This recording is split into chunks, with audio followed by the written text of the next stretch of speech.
NAC9 news में आप सभी का स्वागत है। मैं आपके साथ शिवांगी। चलिए नजर डालते हैं देश दुनिया की कुछ बड़ी खबरों पर। किसानों की शिकायत और सैंपल घटिया होने के चलते राजस्थान की केमिकल कंपनी का लाइसेंस रद्द कर दिया गया है। केंद्रीय कृषि मंत्री शिवराज सिंह चौहान के निर्देश पर कंपनी के खिलाफ कार्रवाई की गई है।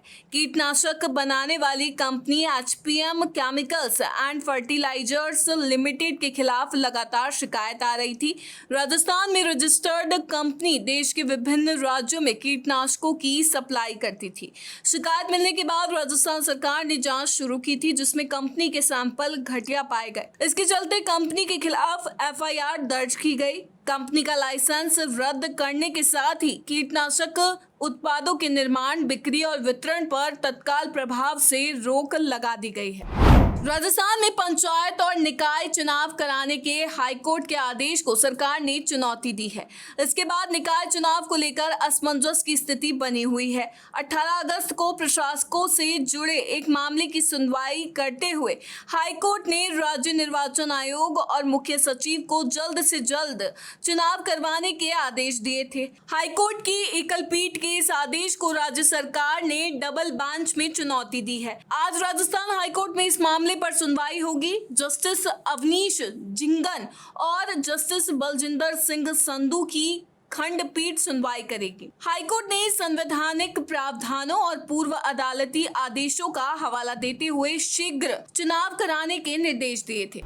राजस्थान की पिंक सिटी जयपुर से कुछ दिन पहले लापता हुए बच्चों की सनसनीखेज कहानी में एक नया और राहत भरा मोड़ आया है। पूरे राजस्थान को हिला देने वाले इस मामले में पुलिस को बड़ी कामयाबी मिली है। सांगानेर सदर और अशोकनगर इलाके से गायब हुए 3 बच्चों को गुरुवार रात डीग बस स्टैंड पर ढूंढ लिया गया है।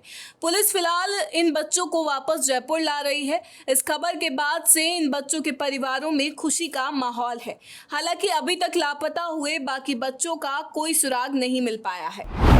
राजस्थान के 12 जिले में एक बार फिर मौसम का मिजाज बिगड़ गया है। मौसम विभाग ने अतिवृष्टि की आशंका जताए जाने के बाद जिला प्रशासन पूरी तरह अलर्ट पर है। इसी को देखते हुए शुक्रवार सुबह जिला कलेक्टर रोहिताज सिंह तोमर ने एक महत्वपूर्ण आदेश जारी किया है। इसके तहत 22 अगस्त और 23 अगस्त 2025 को जिले के सभी सरकारी और गैर सरकारी विद्यालयों, आंगनबाड़ी केंद्रों और माँ बाड़ी केंद्रों में अवकाश घोषित किया गया है। ये फैसला बच्चों की सुरक्षा को ध्यान में रखते हुए लिया गया है। राजस्थान की भजनलाल सरकार की कैबिनेट बैठक कल यानी 23 अगस्त शनिवार को होने जा रही है।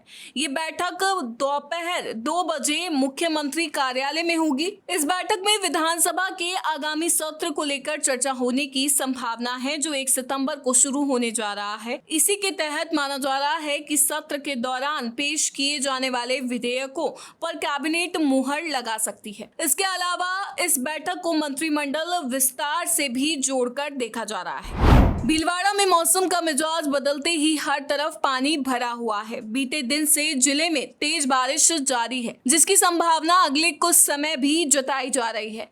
बिजोलिया उपरमाल क्षेत्र में रात को जमकर बादल बरसे। शुरुआती तौर पर तो लोगों ने गर्मी और उमस से राहत महसूस की, लेकिन अब ये बारिश आफत बन गई है। करीब 1 पखवाड़े बाद फिर शुरू हुए बारिश के दौर के चलते दुकानों, घरों में पानी घुस गया है। तिलस्वा में एरू नदी उफान पर आ गई है। इन सब के बीच जनजीवन बुरी तरह प्रभावित हो गया है। हालात इस कदर बिगड़ गए हैं कि भादवा मेले के लिए लगाई दुकानें जलमग्न हो चुकी है। पिछले महीने 13 जुलाई को भी अतिवृष्टि से बाढ़ के हालात बने थे। Rajasthan alliance of all hospital association ने राजस्थान गवर्नमेंट हेल्थ स्कीम के अंतर्गत 25 अगस्त से कैशलेस उपचार सेवाओं के बहिष्कार की घोषणा की है। एसोसिएशन से प्रदेश के करीब 700 निजी अस्पताल और 4200 दवा विक्रेता जुड़े हुए हैं। गौरतलब है कि प्रदेश में पूर्व में 20 अगस्त से इस योजना में कैशलेस इलाज का बहिष्कार की घोषणा की गई थी। 4 बार सांसद और 1 बार विधायक रहे कर्नल सोनाराम चौधरी का अंतिम संस्कार आज सुबह 11 बजे मोहनगढ़ में RCP कॉलोनी रोड स्थित मोक्षधाम में किया गया। गुरुवार को कर्नल सोनाराम की पार्थिव देह को दिल्ली से एयर एम्बुलेंस से उत्तरलाई लाया गया। वायुसेना के अधिकारियों ने गार्ड ऑफ ऑनर दिया। उनके चचेरे भाई हुकुम चौधरी ने बताया कि कर्नल सोनाराम की पार्थिव देह शुक्रवार सुबह श्री मोहनगढ़ पाबड़ा हाउस में आमजन के दर्शनार्थ रखी जाएगी। सुबह 11 बजे तक श्रद्धा सुमन अर्पित कर सकेंगे। इसके बाद पैतृक निवास से शव यात्रा निकाली जाएगी, जो चौधरी चौराहा होते हुए मोक्ष धाम पहुंचेगी। स्पेशल ऑपरेशन ग्रुप ने एसआई भर्ती परीक्षा पेपर लीक मामले में जयपुर ग्रामीण की जिला विशेष टीम में तैनात महिला पुलिसकर्मी को गिरफ्तार किया है। एटीएस एसओजी के एडीजी वीके सिंह ने बताया कि गत वर्ष एसआई भर्ती परीक्षा पेपर लीक का मामला दर्ज किया गया था। इस मामले में 11 सितंबर 2021 को मोती विहार पांचावाला सिरसी रोड निवासी राधिका सिंह ने अपनी बहन रेणु कुमारी के साथ पुरुषोत्तम दाधीच से 14 लाख रुपए में प्रश्नोत्तर वाला पेपर खरीदा था। उच्च शिक्षा विभाग ने Swami Vivekananda scholarship for academic excellence योजना 2025-26 की गाइडलाइन जारी की है। नई गाइडलाइन में विदेशी उच्च शिक्षण संस्थानों में 150 सीटों और देश में 350 सीटों पर स्कॉलरशिप दी जाएगी।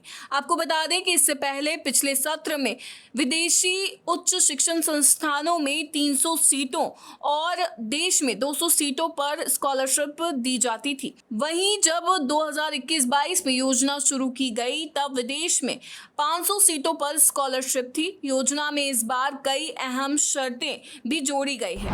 NSE9 न्यूज में फिलहाल इतना ही। आगे की खबरों से अपडेट रहने के लिए बने रहिए NSE9 न्यूज के साथ। नमस्कार।